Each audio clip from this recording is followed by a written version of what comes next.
Todos, ¿qué tal? Bienvenidos un día más al Muro Cómic en YouTube y hoy tenemos un nuevo vídeo, de nuevo un vídeo reciclado, ya que esto se publicó hace más de 2 años en OnlyFans, pero actualmente es la única manera que tengo de poder mantener el canal de YouTube vivo, ya que no tengo tiempo, no dispongo de tiempo y de oportunidad para grabar nuevos vídeos.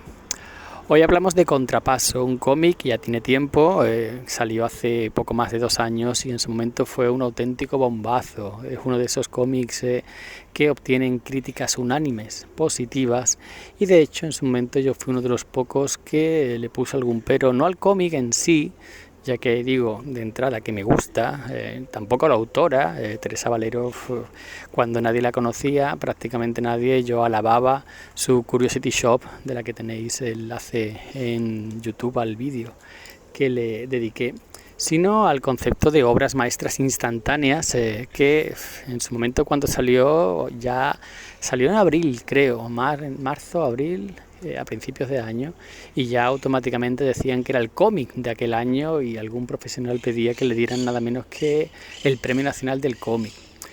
Y a mí esas obras maestras instantáneas primero llevan a la decepción porque te esperas algo tan bueno, tan grande que con frecuencia acabas decepcionado porque no llega, pero sobre todo esas críticas unánimes, muchas veces motivadas por la amistad o por la admiración hacia el autor, pues hace que otros cómics que son tan buenos o más, dentro de un par de semanas subiré el vídeo al canal de uno de ellos, pues se queden opacados o queden a la sombra de estas obras maestras instantáneas. Pero bueno, como ya digo, es un buen cómic y ahora vamos a ver la reseña. El cómic Contrapaso es una obra originalmente publicada en Francia, autoconclusiva, aunque está pensada para que sea una dupla de dos obras. Los personajes van a continuar en un tomo más, pero este puede leerse como lectura única. La edición es muy buena, una edición de norma, integral, formato europeo, que tiene una introducción de Elvira Lindo, nada menos, poniéndolo por las nubes, y que comienza con una mujer, el cadáver de una mujer que encuentran en un río en Madrid, el Madrid de los años 50, en invierno. Es un cómic que está, ya digo, perfectamente documentado, un cómic que los lugares, las personas, las fisonomías, la ropa, los edificios, todo se nota que Valero ha hecho los deberes y ha de verdad plasmado lo que era el Madrid, ese Madrid oscuro, ese Madrid que tenía la guerra todavía fresca en la memoria y donde la gente vivía como podía, vivía en los años duros del franquismo, aún faltaba un poco para el aperturismo de los años 60. Y aquí vemos primero ese cadáver que aparece, luego la figura, uno de los protagonistas, un periodista de sucesos de vuelta de todo, un periodista de sucesos que es un rara avis, que busca todavía la verdad, aunque sabe que en la España de Franco la verdad no le interesa a nadie, ni menos aún que se airee. Es alguien que va a su aire, en contra muchas veces de su propio editor, de su jefe, que ignora mucho de lo que escribe, pero a eso no le detiene. Él busca la verdad. Alguien amargado y que alguien con un pasado, lo vemos siempre con una especie de insignia de la falange, a pesar de que por sus conversaciones, es alguien que no es afecto al régimen.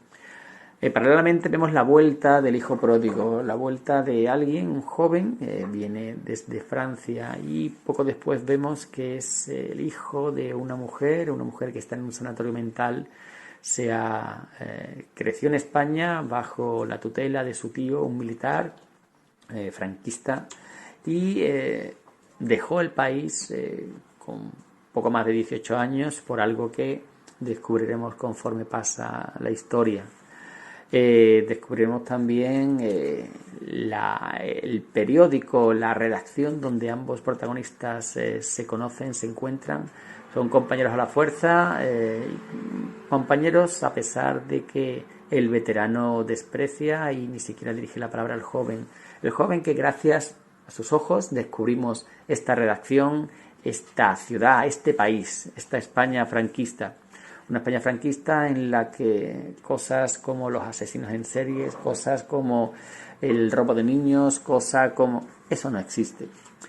Y a partir de aquí pues empieza una investigación que por momentos es confusa porque hay una pléyade de personajes que entran y salen, sobre todo centrados en tres doctores que eran compañeros y amigos antes de la guerra y que el destino ha llegado por caminos muy diferentes. Desde el médico de éxito de la alta sociedad, tenemos a otro caído en desgracia y que homenajea a esos curas obreros que construyeron barrios con sus propias manos, otros que más adelante hablaremos, y todo ello mientras vamos con los ojos de nuestro protagonista descubriendo este Madrid, esas redacciones donde las mujeres escriben para revistas de señoritas, hablando sobre la mujer ideal, la perfecta mujer católica española, siempre supeditada a los deseos de su marido y nunca poniendo su independencia o sus deseos por delante. Vemos como no todas cumplen ese estereotipo y junto a nuestros protagonistas vemos lo peor de la sociedad. Ya digo, esto es puro género negro. En ese aspecto no inventa nada, incluso los protagonistas son poco más que clichés. El veterano de vuelta de todo, pero aún así que busca la verdad, el joven idealista hasta cierto punto que poco a poco va perdiendo ese idealismo con las cosas que ve, que sufre en primera persona.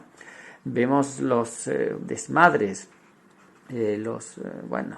la parte oscura de esa sociedad que oficialmente no existía, y todo esto con una investigación que, ya digo, es confusa por momentos. Este cómic gana más en una segunda lectura, pero el problema es que la primera tiene errores que Valero no es una novata, es alguien que ya en Curiosity Shop trató, sino una época similar, porque era principios de siglo, la década de los 20, las revoluciones, el levantamiento sindical en Barcelona, no era la misma época, pero estaba mucho mejor tratados los personajes, la trama mucho más, no voy a decir sencilla, pero sí directa. Aquí hay una confusión de personajes, muchas veces nombrados, pero no desarrollados, a la misma vez. Al principio, sobre todo, hay una sobreinformación que se le da al lector. Se quiere dejar claro cómo es el protagonista y se hace a través de una discusión entre editor y periodista, a la misma vez que una voz en off que es del mismo protagonista nos hace un monólogo, todo ello demasiado denso, y en las pocas páginas iniciales. ¿Qué más? Bueno, pues el cómic sigue los derroteros punto por punto del género negro, la corrupción, los trapos sucios de los poderosos que acaban siendo pagados por los pobres, o la violencia del régimen, esa policía torturadora y esos secretos de la alta sociedad que acaban saliendo a la luz, salpicando a todos, pero que vuelven a esconderse porque en la España de Franco esas cosas no pasaban. Lo mejor es, ya digo, la ambientación, los tipos, los lugares, lo ves, esas fisionomías, y te das cuenta de que, ya digo, la autora ha hecho muy bien su trabajo. Lo peor quizá es la historia, que no inventa nada, no es género negro, castizo si queréis, bien hecho, pero con todos los tics y todos los arquetipos de dicho género. Y luego la trama un poco liada, complicada, con entrada y salida de personajes que no terminan de estar perfectamente perfilados y que son importantes para esa trama. Pero en conjunto, y después de yo quizás sea la excepción, a todo el mundo le ha encantado. Después de la confusión inicial y después de, bueno, recorrer estos círculos del infierno en forma de barrios madrileños, pues llegamos a la conclusión, y una conclusión que tampoco sorprende y que hace que la trama se disfrute más por ese camino, por el Madrid, un Madrid que ya no existe y que está, ya digo, una vez más perfectamente documentado, que por la trama en sí. Mucho más por los pequeños personajes, ese botones, ese policía, esa criada, esos secundarios que aparecen, que por los personajes principales, que son, ya digo, estereotipos.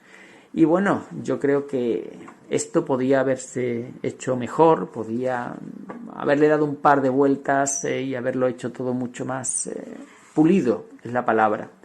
Pero en cualquier caso soy el único que piensa así, porque a todos les ha encantado y probablemente veáis esta obra entre lo más premiado del año. Si hacen caso a los youtubers, reseñadores y opinadores, así será. Pero mi aviso es que el que espere encontrar una obra maestra, el que espere encontrar un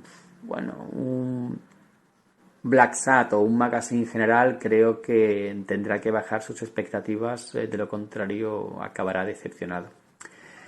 Y bueno, ¿qué más contar? Que ya digo, la trama, si bien cierra aquí, los personajes tienen una historia más, historia que será contada en un futuro volumen. El tomo acaba con un escrito de la propia autora, en la que nos cuenta y nos explica lo mucho que se ha documentado, y eso se nota durante todo el cómic, sus influencias, lo que quería homenajear y dibujar. Y en ese aspecto sí, el cómic está muy bien, porque los extras en este caso no son de pega o solo de nombre, sino que realmente hacen honor a esto. Y lo dejamos aquí. Ya me contaréis vuestras impresiones. Un saludo.